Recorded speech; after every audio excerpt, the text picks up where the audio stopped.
Summer వచ్చింది అంటే ఇంట్లో ఉంటే బోర్ కొడుతుంది. బయటకు వెళ్తే ఎండ వేడి తట్టుకోలేము. అందుకే ఏసీ వేసుకొని ఇంట్లోనే ఉండిపోదాం అనుకునే వాళ్ళకి ఈ వీడియో. ఈ వేసవిలో ఆ వేడిని కూడా ఎంజాయ్ చేస్తూ మేం చేసిన ఒక సూపర్ జర్నీ గురించి మీతో షేర్ చేయబోతున్నాను. ఈ వీడియో పూర్తిగా చూస్తే మీరు కూడా నెక్స్ట్ డేనే ఈ ట్రిప్ ప్లాన్ చేస్తారు. సమ్మర్ అంటే మామిడి పళ్ళ సీజన్ కదా, అందుకే నూజివీడు వైపు మామిడి తోటలు ఎలా ఉన్నాయో చూద్దామని మా జర్నీ స్టార్ట్ చేశాం. మధ్యలో వెళ్తుంటే ఒక నిమ్మ తోట కనిపించింది. సరదాగా దిగి లోపలికి వెళ్లి చూస్తే అది నిమ్మ తోట మాత్రమే కాదు, ఒక చిన్న ఫారెస్ట్ లా ఉంది. అక్కడ చాలా రకాల చెట్లున్నాయి.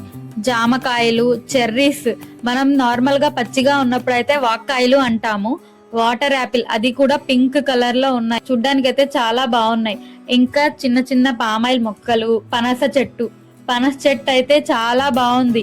అంత పెద్ద చెట్టు చూడడం అదే నేను ఫస్ట్ టైం. చాలా కాయలు కూడా ఉన్నాయి, కానీ ఇంకా పండలేదని చెప్పారు.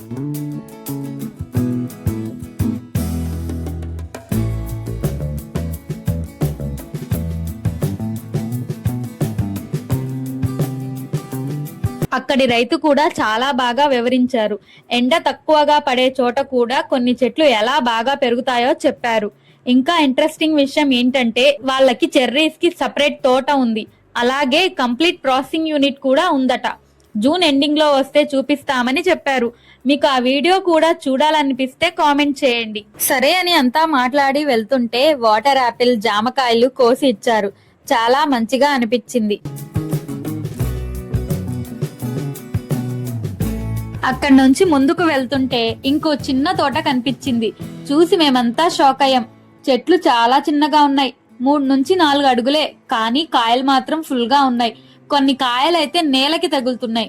చూడగానే తినేయాలనిపించింది, కానీ పర్మిషన్ లేకుండా కోయడం సరికాదు కదా, అందుకే కేవలం చూసి ఎంజాయ్ చేశాం. తర్వాత ఒక పెద్ద మామిడి తోటకి వెళ్ళాం. అక్కడి రైతు వీడియోకి కూడా పర్మిషన్ ఇచ్చారు.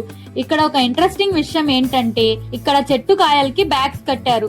దాని గురించి పూర్తి డీటెయిల్స్ త్వరలోనే మన ఛానల్లో అప్లోడ్ చేస్తాను. వెళ్లేటప్పుడు కొన్ని మామిడికాయలు కూడా ఇచ్చారు. ఇదిగోండి, ఈ సంచిలో ఉన్నవి అవే. అలా చాలా చోట్ల మామిడి తోటలు ఉన్నాయి. దిగి ఫొటోస్ దిగాం. సైట్ సీయింగ్ కూడా చాలా బాగుంది. అప్పటికే మధ్యాహ్నం అయింది. బాగా ఆకలి వేసింది. ఎక్కడైనా కూర్చొని తిందాం అనుకుంటే చాలా చోట్ల తోటలకి ఫెన్సింగ్ ఉంది. అప్పుడే మాకు ఒక మామిడి తోటలో ఫామ్ హౌస్ కనిపించింది. వాళ్ళని అడగగానే చాలా మర్యాదగా రమ్మన్నారు. ఒకవైపు వరి పొలం, ఇంకోవైపు మామిడి చెట్లు, చెట్లకి నిండుగా వేలాడుతున్న మామిడికాయలు. ఆ చెట్ల నీడన ఫ్యామిలీతో కూర్చొని తింటుంటే చాలా బాగా అనిపించింది. అందులో పులిహోర, వైట్ రైస్, ముద్దపప్పు, ఆవకాయ, నెయ్యి, వేరే లెవెల్. అసలు ఫుల్ రీఫ్రెష్ అయిపోయాం. అందరం కలిసి తిని కొంచెం రిలాక్స్ అయ్యాం. అప్పుడు అనిపించింది, లైఫ్ లో ఎప్పుడైనా స్ట్రెస్ అయితే ఇలాంటి ఫామ్ హౌస్ కి వస్తే చాలు.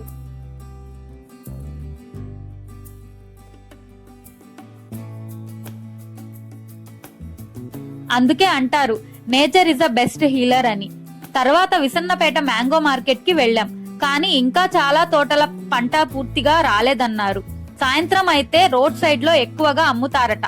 సరే, నెక్స్ట్ టైం చూద్దాం అనుకుని తిరిగి వచ్చేసాం. చూసారా, ఒక్క రోజులో ఎంత ఎక్స్పీరియన్స్ చేసామో. ఇంట్లో ఉంటే ఇవన్నీ మిస్ అయ్యే వాళ్ళం కదా. అందుకే ట్రావెల్ చేస్తే కొత్తవి నేర్చుకోవచ్చు. కొత్త ప్లేసెస్ చూసి మనసు రీఫ్రెష్ అవుతుంది. చూసారు కదా ఎలా అనిపించింది మా ఈ ట్రిప్. అండ్ మీకు కూడా ప్లాన్ చేసుకోవాలని అనిపిస్తుంది కదా. మీకు తెలిసిన ఇలాంటి ప్లేస్ ఉంటే కింద కామెంట్ చేయండి. నెక్స్ట్ టైం అక్కడికి వెళ్ళటానికి ట్రై చేస్తాను. మీరు ఎప్పుడైనా ఇలాంటి ట్రిప్స్ కి వెళ్తే మీ ఎక్స్పీరియన్స్ ని కూడా మాతో షేర్ చేసుకోండి. వీడియో నచ్చితే లైక్ చేయండి, మీ ఫ్రెండ్స్ అండ్ ఫ్యామిలీతో షేర్ చేయండి. ఇలాంటి వీడియోస్ కోసం ఛానల్ ని తప్పకుండా సబ్స్క్రైబ్ చేసుకోండి.